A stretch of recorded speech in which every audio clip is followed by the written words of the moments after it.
Sebelumnya perkenalkan dulu, Assalamualaikum warahmatullahi wabarakatuh. Saya Fatanah, I'm working mom with one baby. Bayi saya berumur 13 bulan per September 2020 kemarin. Pas kebetulan waktu saya terkonfirmasi COVID. Kemudian saya juga ingin menegaskan kalau I'm not expert at medis, farmasi atau ahli gizi. This video purely saya cuman mau sharing experience atau pengalaman saya selama saya isolasi dan menyusui. Thank you, keep on watching. Awal mulanya aku rapid test tanggal 28 hari Jumat. Hasilnya itu non reaktif waktu itu. Kemudian hari Sabtunya ada acara wisuda dari kantor dan aku termasuk panitia. Hari Minggu istirahat dan ada mungkin keluar beli makanan gitu. Kemudian hari Seninnya barulah ada rapid test dari kantor secara massal. Disitulah aku dinyatakan reaktif. Nah, selama dari reaktif itu aku langsung isolasi, pakai masker 24 jam bersama anak, isolasi sendiri, tidak kemana-mana. Kemudian sekitar 11 atau 12 hari setelah isolasi reaktif itu baru kita diarahkan untuk swab tes.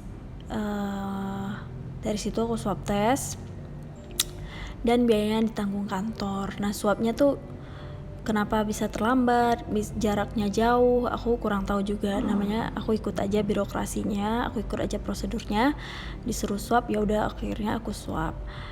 Setelah swab tuh hari Sabtu, hari Seninnya barulah keluar hasil. Di situ aku baru dinyatakan positif. Nah, kayak gitu.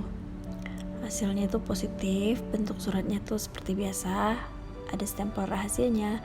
Nah, tanggal 1 Oktober baru aku swab lagi, hasilnya negatif. Nah, kalau ditanya soal gejala apa yang aku rasain ketika sebelum tahu COVID nih ya, jujur aja nggak ada yang sampai membuat sakit. Nah, kalau dibilang batuk, aku nggak berani klaim karena semua orang bisa batuk. Kalau dibilang demam ya semua orang bisa demam. Tapi kalau diingat-ingat lagi, jika pun harus ada gejala yang aku rasakan yang paling beda daripada yang pernah aku rasakan adalah mati rasa penciuman dan lidah. Setelah tahu positif, akhirnya kita jadi siaga 1. Yang jelas Zinirah tetap mendapatkan ASI dari ibunya, yaitu intinya aku tetap menyusui. Namun ikhtiarnya adalah aku pakai masker selama 24 jam, kecuali mandi kali ya. Pakai masker masak, gendong dia, pakai face shield juga kalau masak. Dan cuci tangan all the time, like all day, all night. Aku pakai masker dan cuci tangan.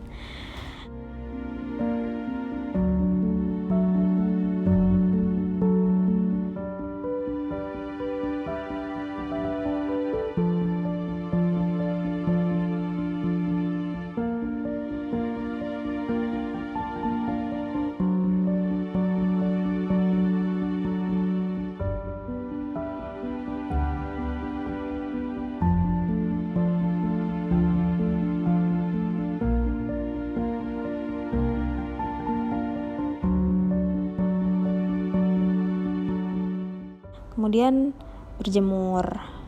Jadi aku berjemur, dan sesi berjemur tuh sesi paling menyenangkan sih buat aku dan Zinirah khususnya, dan suami juga. Ya sambil jalan-jalan di matahari terbaik. Sesi paling sedihnya mungkin ngasih tahu anak kecil ini yang manis mungil ini bahwa dia untuk sementara waktu harus main sendiri. Itu sih sedih ketika dia lihat teman-teman yang ngumpul, tapi dia malah cuman bisa di depan teras aja. Sedih sih kalau ingat itu. Ya nak ya. Halo. Hai.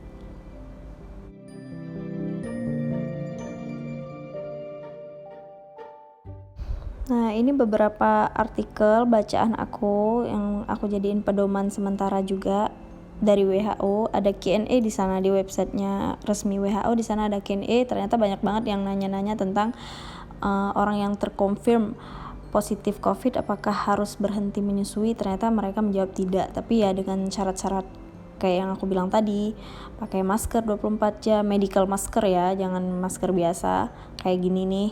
Terus cuci tangan, terus menyentuh segala sesuatu tuh harus benar-benar hati-hati. Selain berjemur, kadang kita juga pagi-pagi cari udara pagi, udara yang sejuk, yang bikin relax. Dan alhamdulillahnya tempat sekitar kita itu tempat yang sangat bisa jadi tempat refresh. Dan tentunya kita cari tempat yang sepi ya, karena kita kan lagi jaga jarak.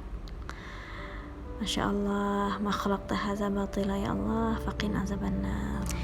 Ini isolasi versi kami ya, anti panik, anti depresi.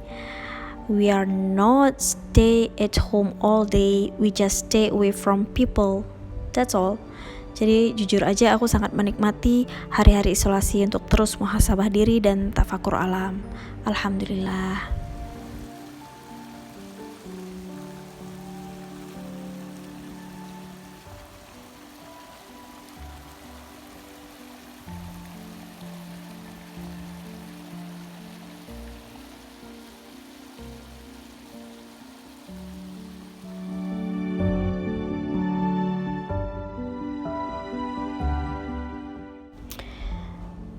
Tapi aku juga pernah dengar loh, ada yang namanya terapi udara pagi pantai atau udara laut.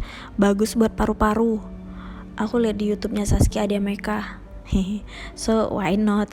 Aku ikutan. Namanya juga ikhtiar ya kan.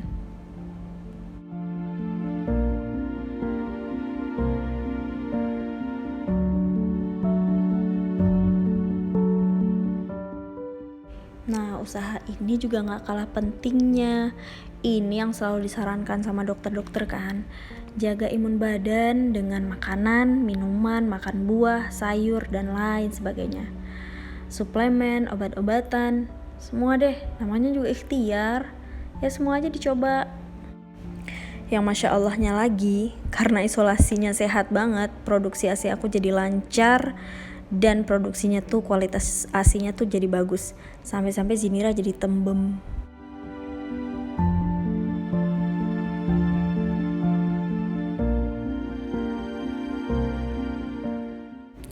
Yang terakhir adalah doa setelah ikhtiar yang kita lakukan.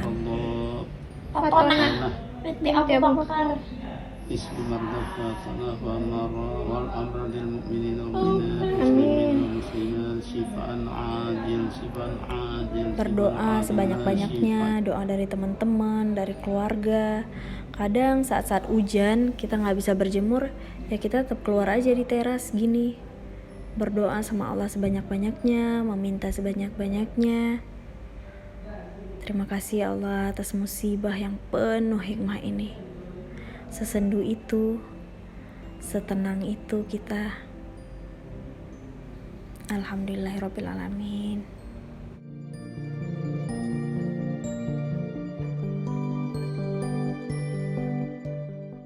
Yang terakhir adalah support orang sekitar, tetangga, teman-teman, Masya Allah. Terutama bingkisan-bingkisan kayak gini nih, yang sering tergantung di pintu. Makasih ya semuanya. Love you. Thank you so much.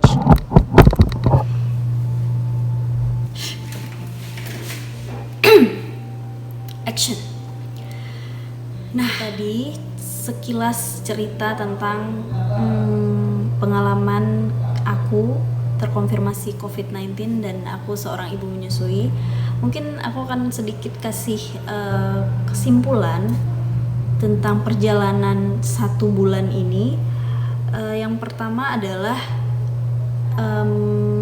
kesimpulan yang pertama, aku mengutip kata-kata Dr. Tirta dan pakarnya. tentang iman, aman.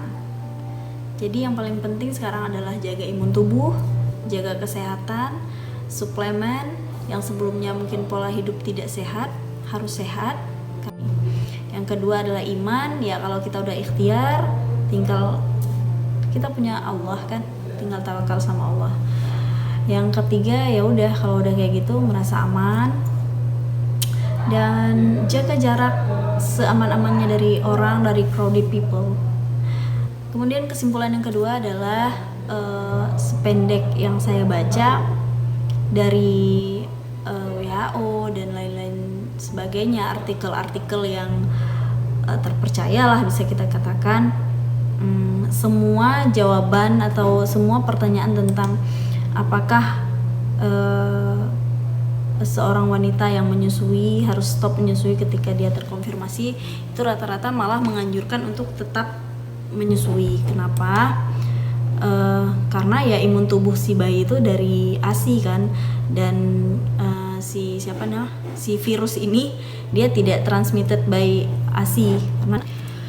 Kemudian kesimpulan yang ketiga, dalam sebuah hadis itu dikatakan khairul umur awsatuha, sebaik-baiknya permasalahan adalah pertengahan, sebaik-baiknya pilihan adalah yang di pertengahan. Maksud saya apa di sini? Kita kan harus berada di tengah tuh, di titik waspada, tidak menjadi orang atau kubu yang fanatik, dalam artian dia panik sampai detik ini masih semprot-semprot disinfektan ke tukang galon. Nah, tidak sampai seperti itu, atau tidak sampai ke titik ketika mendengar ada yang kena COVID-19 di Darussalam, jangan ke ATM Darussalam ya. Nah, mungkin itu sedikit berlebihan, karena virus ini kalau penjelasan para ahli kan tidak menular lewat benda mati, dia droplets kan, jadi nggak segampang itu, nggak sejauh itu gitu. Itu maksud saya tidak terlalu panik. Kemudian kita juga di sisi lainnya sangat anti dengan informasi ini. Misalnya kita termasuk kubu penganut konspirasi misalnya, karena banyak kejadian, banyak oknum atau kenakalan rumah sakit yang kita baca beritanya, sehingga kita tidak percaya sama sekali, dan itu membuat kita abai dengan masker, dengan jaga jarak, karena tidak percaya. Nah, kembali lagi ke hadis tadi, khairul umur awsatuha, jadi benar-benar kalau bisa tuh kita berada di tengah-tengah. Nah, yang terakhir, kesimpulan yang terakhir, dan yang terakhir ini menurut aku pribadi paling penting.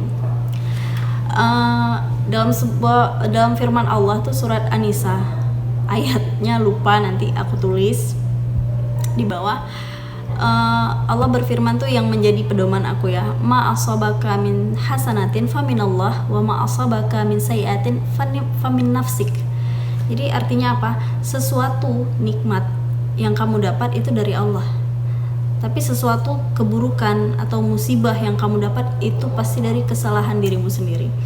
Jadi jangan pernah playing victim, mungkin jangan pernah menyalahkan orang lain. Kayak posisi aku misalnya, ketika aku terkonfirmasi COVID, yang udah aku jelasin tadi waktu-waktunya dan sangat jelas aku berada di mana, dalam keadaan non reaktif aku berada di mana, bisa di tracking. Tapi apakah itu penting men-tracking siapa nih yang membuat aku tertular? Maksud aku, nowadays kemungkinan kita kena COVID itu hampir sama dengan kemungkinan kita flu. Kemungkinan ya, maksud saya ini benar-benar udah mewabah. Kalau dulu oke, mungkin kita berpikir ini penyakit kota, nggak mungkin ada di tempat kita.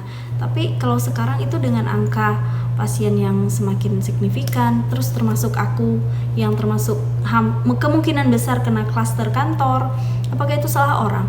Otomatis pasti salah sendiri. Pasti aku pernah abai dengan masker, pernah nurunin masker kayak gini di kantor. Kenapa? Karena mungkin kita merasa di kantor teman-teman deket aja, pasti ya nggak mungkin lah gitu. Pasti salah sendiri. Jadi never salahin orang lain, never salahin oh aku gara-gara kesini. Tracking is not important thing. Kembali lagi ke ayat tadi, ma asabaka min hasanatin faminallah wa ma asabaka min sayyi'atin famin nafsik. Salahin diri kamu ketika kamu terkena musibah, sehingga kamu juga jadi tawadu, minta ampun sama Allah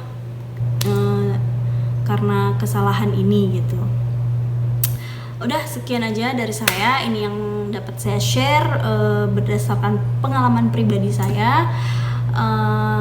Saya isolasi sambil menyusui. Semangat buat teman-teman yang terkonfirmasi COVID saat ini, dan Anda harus menyusui. Baca banyak-banyak supaya tidak panik. Tanya ke dokter yang ahli, karena nggak semua dokter ahli di bidang ini kan. Jadi benar-benar pilih tempat kalian bertanya, pilih bacaan kalian, pilih berita kalian, sehingga kalian tidak panik, bisa berpikir dengan tenang, what to do, what should to do, what not to do, semuanya kalian bisa simpulkan dengan benar-benar cermat gitu. Nah, sekian dari saya. Sebelum saya tutup video ini, jangan lupa subscribe supaya saya lebih semangat bikin video-video lainnya. Terima kasih. Wassalamualaikum warahmatullahi wabarakatuh.